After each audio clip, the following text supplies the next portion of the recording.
Hello po, pagpalang araw sa ating lahat. Today po ngayon, ako po ay dito po muli ang inyong kakusinarang lakwatsera na sa inyo po ay magpapakita ng merienda.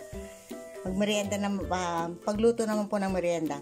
Ito po yung mga gagamitin kong ingredients. Meron po tayo ditong kamoting kahoy na akin na po siyang tinanggalan ng balat.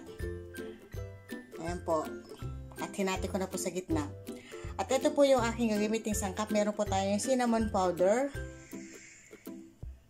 cubes na cheese cube, star margarine. Uy, nakalagay pa yung presyo.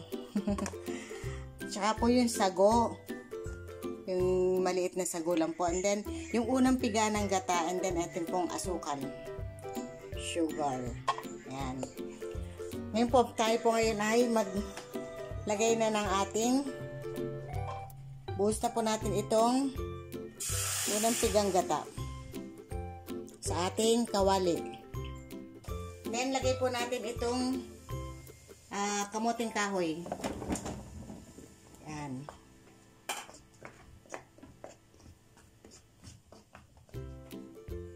Lagyan po natin siya ng star margarine. Ay, nakalimutan ko pala. Meron po siyang fresh milk. Nasarap po kasi, nakalimutan ko ibaba.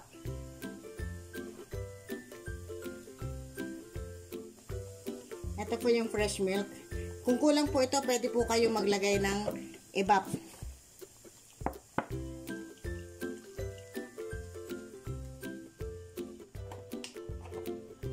Ito po, naka-ano sa akin yung evap. Then, meron po tayong condense.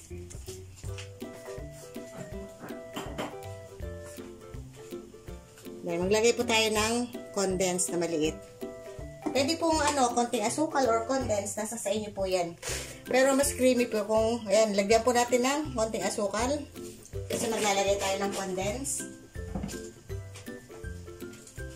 Ayan, tayo lamang po natin to na kumulo. Para po lumambot yung ating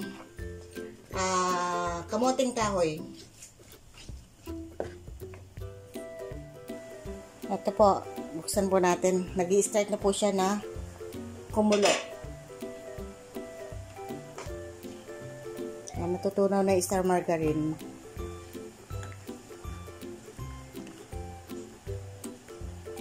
Maglalatik po yan, kaya po magiging creamy ito.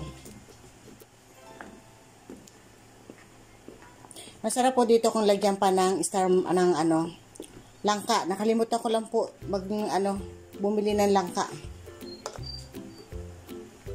Pero kayo po, lagyan nyo ng langka.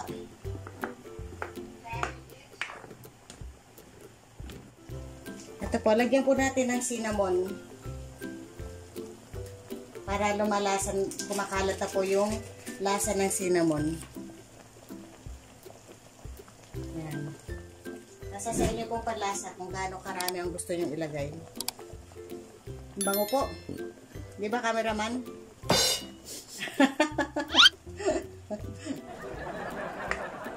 Speechless.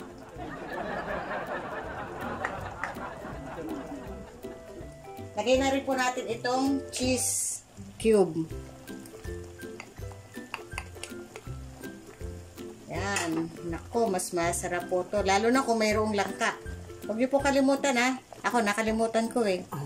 Kasi ang langka nakakapagbigay ng aroma din po yun at pampasarap po sa lulutuin yung merienda. Binakkat na kamoting kahoy. Bango, nung nalagyan siya ng cinnamon, lalo siyang bumango. Nice. Gusto rin po natin itong ating sago.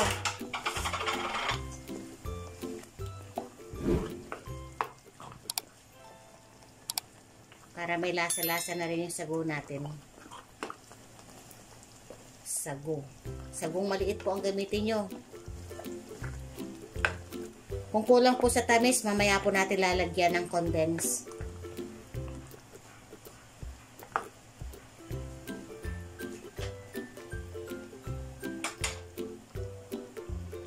Ito po, buksan po natin. time to time po, kailangan nyo siya ng chicken kasi maninikit siya. Kasi matagal po ito, hintayin po natin na lumambot itong kamoting kahoy.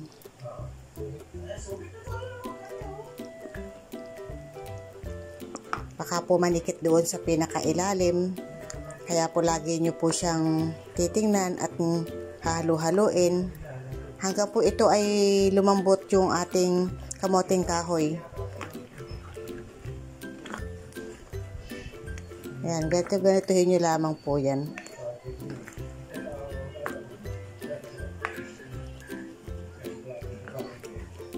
Huwag po kayong maiinip na ito ay lumambot. Talaga pong andun yung patient. Tsaka lalapot po yung sabaw po niyan. Medyo lumalapot-lapot siya, kaya kailangan lagi nyo siyang hahaluin.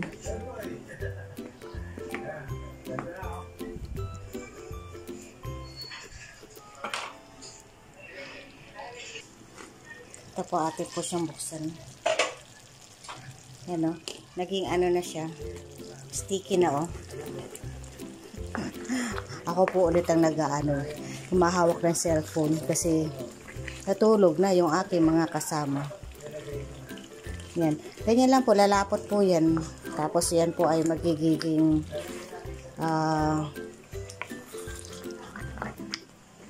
yan o. Lumalapot na po o.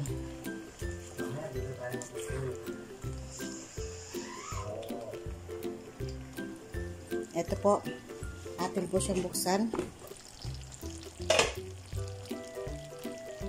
Yan. Sarap na po, oh. Tinikman ko. Yung kamoting kahoy, makunat, naglumalaban siya. Yung tawag doon, maligat. Yan po. Then ngayon po, ang final po natin ay ilagay na po natin itong condense.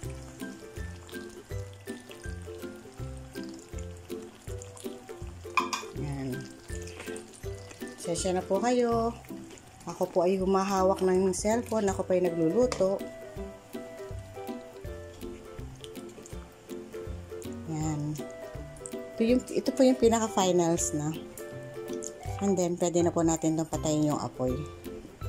Para mamix lang po itong condense. Patayin na po natin yung apoy.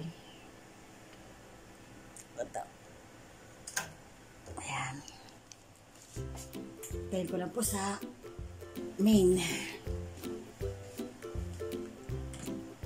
Patient lang po kayo sa pagluluto. Lagi nyo pong sisilip-silipin at baka yung inyong ay manuot, manikit sa inyong kawali. Kaya po, lagi nyo lamang po siyang titingnan. Okay na po to.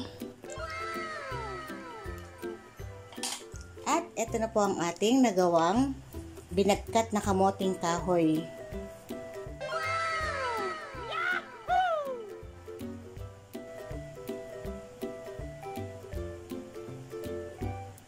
Paano po? Magpapaalam na po ang inyong kakusinerang Lakwatsera. Mesa niyo po ay lagi nagpapaalala ng stay safe po. God bless. Bye-bye po.